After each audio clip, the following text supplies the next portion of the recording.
Hello मेरे दोस्तों, कैसे हैं आप सभी। मैं आशीष आपका स्वागत करता हूं आप ही के अपने परिवार में, तक्षशिला यू के। ठीक है, देखिए हमारी लगातार क्लासेस आ ही रही हैं, आप उन्हें पढ़ रहे हैं। उसके साथ साथ मैं टॉप 20 जो एमसीक्यूज़ की सीरीज़ है एक्चुअली वो मैं शुरू कर रहा हूं, जिसमें मैं आप लोगों को महत्वपूर्ण जो सवाल होंगे वो कराऊंगा, वो साथ साथ आप लोग देखते चलेंगे। ठीक है, तो आप हमारे साथ जुड़िएगा। ठीक है, चलिए जी मैं शुरू करता हूँ। आज का पहला सवाल जो है हमारा वो है कि, एक मिनट बस।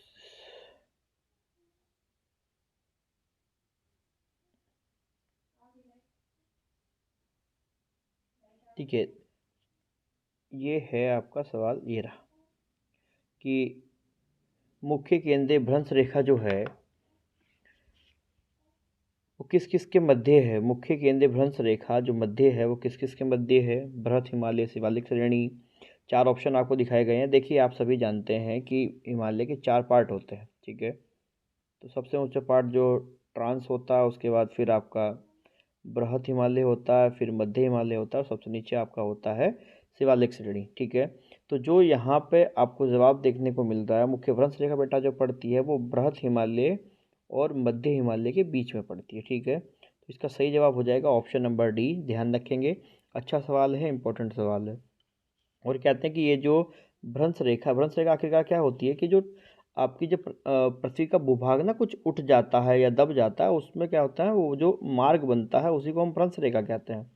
ठीक, तो ये भ्रंश रेखा कहते हैं कि ये चमोली को होते हुए नेपाल तक जाती है, तो इस बात का आप ध्यान रखिए। ठीक है, और ये भी कहा जाता है इसके साथ साथ कि इस भ्रंश रेखा के ऊपर ही टिहरी बांध बना है, तो इसलिए हमेशा से टिहरी बांध का क्या होता है, विरोध होता आया है।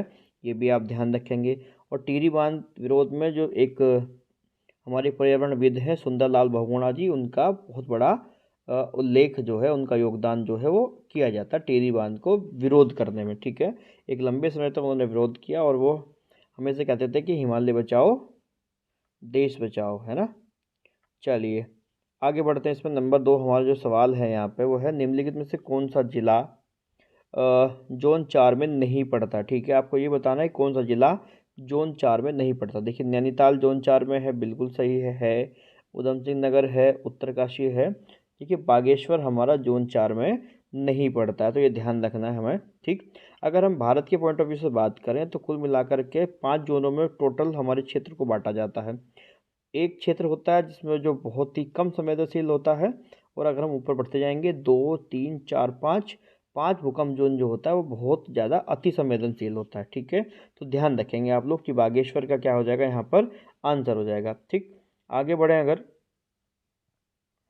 निम्नलिखित में से किसका संबंध केदारनाथ से नहीं है। ठीक है, जिसका संबंध केदारनाथ से नहीं है, देखिए ऑपरेशन सूर्य हो आप सभी जानते हैं चलाया गया था केदारनाथ में, इसका संबंध है। ऑपरेशन केदार चलाया गया था, ये भी है। ऑपरेशन राहत चलाया गया था। ऑपरेशन ब्लू अंजल केदारनाथ से संबंधित नहीं है, ये मालपा में जो भूस्खलन हुआ था, बादल फटने की घटना हुई थी, ये उससे जोड़ करके देखा जाता है। ठीक है, ये आप ध्यान रखेंगे।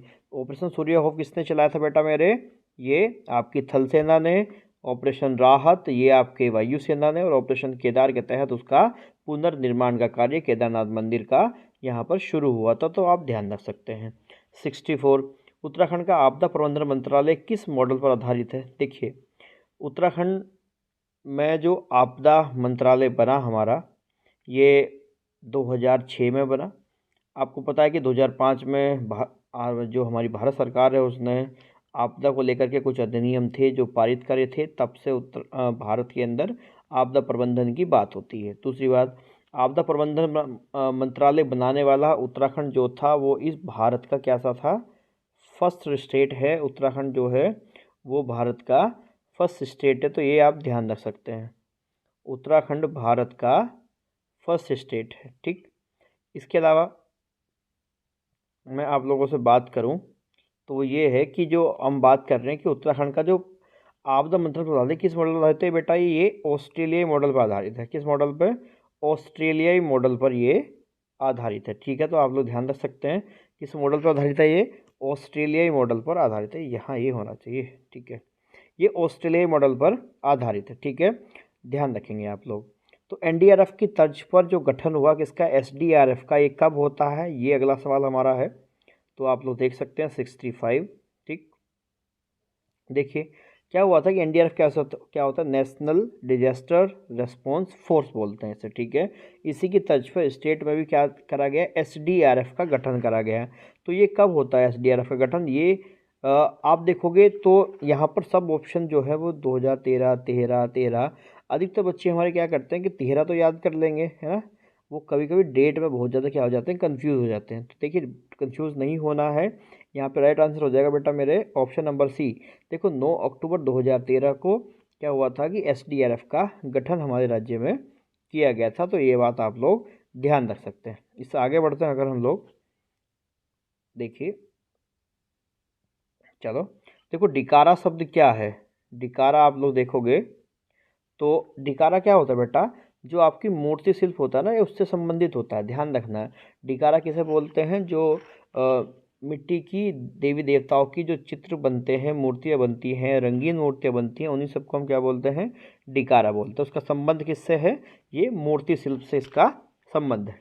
बुरी आत्माओं की रक्षा हेतु कौन सा आपका क्या है, चित्र बनाया जाता है, तो बेटा ये शिव बनाया जाता है। कौन सा, शिव। ठीक है, घरों के अंदर जो चित्रकला होती है उसके अंदर जो है शिव चित्र जो होता है वो बुरी आत्माओं से संरक्षण हेतु बनाया जाता है। 68, उत्तराखंड राज्य में ऑस्कर के लिए नामित एकमात्र फिल्म है। ठीक है, ये सवाल इम्पोर्टेंट है बेटा, कई बार पेपर में देखा जा सकता है।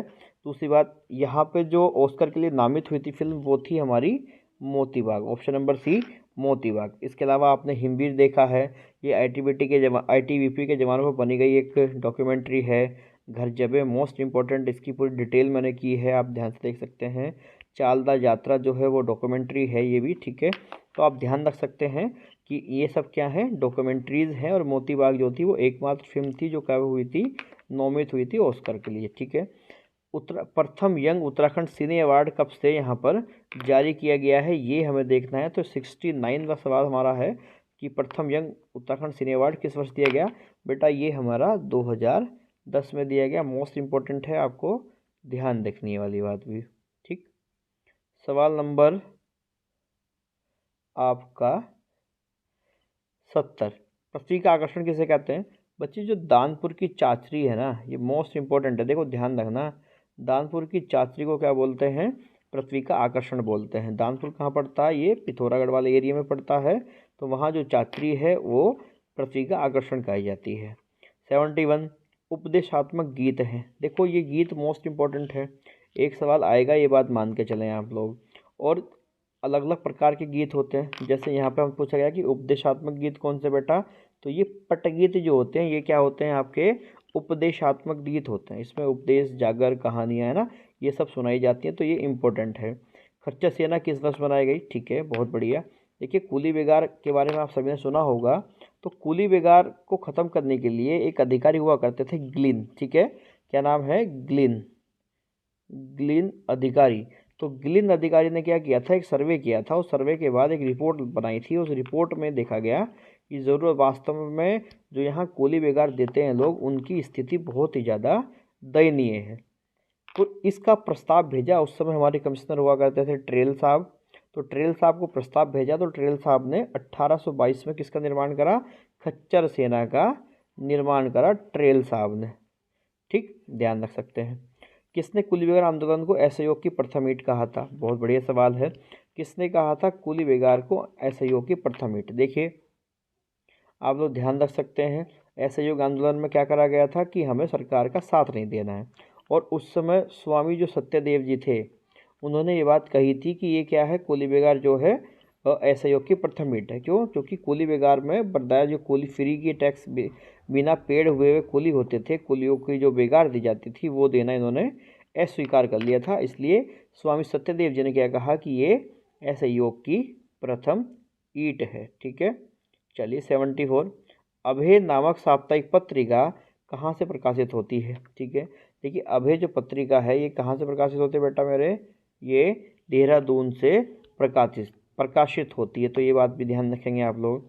गांधी जी को कूली बेगार से अवगत सबसे पहले किस व्यक्ति ने कराया था। ठीक है, गांधी जी को सबसे पहले किसने अवगत कराया बेटा मेरे, तो ये बद्रीदत्त पांडे जी हैं जो गांधी जी को सबसे पहली बार इन्होंने अवगत कराया था जब गांधी जी यहाँ पर आए थे 16 के आसपास, ठीक, तभी उन्हें अवगत कराया गया था। ध्यान रख सकते हैं आप लोग। इसके अलावा नेक्स्ट, निम्नलिखित में से कौन कुली बेगार से मुक्त नहीं था। देखो यहाँ कुली बेगार सबको देना पड़ता था, कौन मुक्त नहीं था, ध्यान रखिए। एक बात का ध्यान रखिए, ये गोरखों के समय की बात मैं कर सकता हूँ या उससे पहले भी। तो गोरखों के समय से पहले क्या था कि सब लोगों को मुक्त देना पड़ता था, ब्राह्मण मुक्त थे, ठीक है। और उसके बाद अंग्रेजों ने जब गोरखे आए तो गोरखों ने कहा कि ब्राह्मणों के पैर पूजे जाते हैं, सिर नहीं पूजे जाते। इसलिए देखिए गढ़वाल राइफल्स जो था वो कुली बेगार से मुक्त था, सिरतान कुली बेगार से मुक्त था, विधवा और बूढ़े कुली बेगार से मुक्त थे। लेकिन जो अग्रहारी थे इन्हें कुली बेगार देना पड़ता था। अग्रहारी मतलब ऐसे क्षेत्र, ऐसे व्यक्ति जो अग्रहारी में रहते हैं, और अग्रहार का मतलब होता था ऐसे क्षेत्र जो केवल ब्राह्मणों के रहने के लिए इम्पोर्टेंट होते हैं, ठीक है। अगला बढ़ते हैं 77। कुल एजेंसी का मुख्यालय कहाँ पे बेटा? कुल एजेंसी का मुख्यालय आपका द्वारिखाल में है, जो पौड़ी में पड़ता है, ठीक है, ध्यान रखेंगे। इसके अलावा कुली बेगार का गठन जो था वो 1908 में हुआ था, 1908 में इसका गठन हुआ था, तो ध्यान रख सकते हैं आप लोग। मैं आगे बढ़ूँ तो आर्य समाजी पंडित के नाम से कौन फेमस है, ये हमें बताना है। देखिए हरि प्रसाद टमटा नहीं है। आर्य समाजी पंडित के नाम से बेटा मेरे वो बच्ची राम जी गए हैं, बहुत ज़्यादा फेमस है, तो ये आप ध्यान रख सकते हैं। इसके अलावा हम लोग 80 तक ही पढ़ेंगे, 80 को फिर हम बंद करेंगे यहाँ पे। अब देखिए थोड़ा सा क्या है यहाँ पे, शिल्पकार बैंक की स्थापना करने वाले मांग की स्थिति, करने वाली कर सकते हैं, वाले की जगह वाली मांग की समिति के अध्यक्ष कौन थे? एक समिति बनी थी जिसने क्या किया था, कुली ये शिल्पकार बैंक की स्थापना की बात करी थी, तो उसके अध्यक्ष कौन थे? उसके अध्यक्ष थे बेटा मेरे मुकुंदी लाल, मुकुंदी लाल की अध्यक्षता में ऐसा करा गया था। अगला देखिए नेक्स्ट, द्वितीय शिल्पकार सम्मेलन में महात्मा गांधी के किस आंदोलन की निंदा का प्रस्ताव जो था वो रखा गया था, तो ध्यान रखिए। अब देखो द्वितीय गोलमेज सम्मेलन, द्वितीय शिल्पकार सम्मेलन जो होगा वो आपका 1930 के आसपास जो है वो होगा जा करके, तो इसका देखिए सही आंसर हो जाएगा बी होगा बेटा मेरे। सविनय अवज्ञा में क्या करा गया था, गांधी जी के निंदा का प्रस्ताव जो रखा गया था, मतलब द्वितीय शिल्पकार सम्मेलन में गांधी जी का जो एक आंदोलन चल रहा था उस समय, सविनय अवज्ञा आंदोलन, उसकी निंदा का प्रस्ताव जो था वो रखा गया था, ठीक है। तो ये आपके टॉप 20 हैं जो मैंने आज करवाए हैं, तो आप ध्यान रखेंगे, आने वाली क्लासेस आपको लगातार मिल जाएंगी। आप थ्योरी के लिए चैनल को जाएं, चैनल को विज़िट करें, सब्सक्राइब करें, वहाँ आपकी थ्योरी जो है वो चल रही है लगातार बहुत अच्छे तरीके से।